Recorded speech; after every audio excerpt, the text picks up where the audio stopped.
একটু মুখটা এরম করো তো, দেখো কিছুতেই করতে পারছে না, কারণ না করাটাই স্বাভাবিক, ও তো কোনো দিনও করেনি, অভ্যস্ত না, এরম করতে করতে হয়তো পরে শিখে যাবে। তো এবার অনেক কষ্টে রেডি হয়ে গেছে আমার সোনটা মা, এই দেখো কি সুন্দর রিয়েকশান দিচ্ছে, রেডি হয়ে সবাইকে হাই করে দিল। এবার ওকে বেশি বসিয়ে রেখে দিয়েছি আমি ফোন দিয়ে, এবার আমি ফটাফট নিজেও রেডি হয়ে যাই। আমাকেও ইয়েলো কালারের শাড়ি পরতে হবে, ম্যাডাম বলে দিয়েছে যে বসন্ত উৎসব বলে কথা, তাই ইয়েলো কালারের শাড়িটা মাস্ট।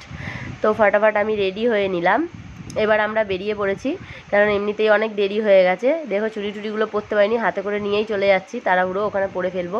ম্যাডাম ফোন করছে, প্রোগ্রাম আরম্ভ হয়ে গেছে, তাই জন্য। তোমার দাদাভাই আগে থাকতেই গাড়ি বাইরে বের করে ফেলেছে, আমার মনা গিয়ে গাড়ির সামনেই দাঁড়িয়ে পড়লো, পাশাপাশি আমার শাশুড়ি মাও রেডি হয়ে বেরিয়ে পড়েছে।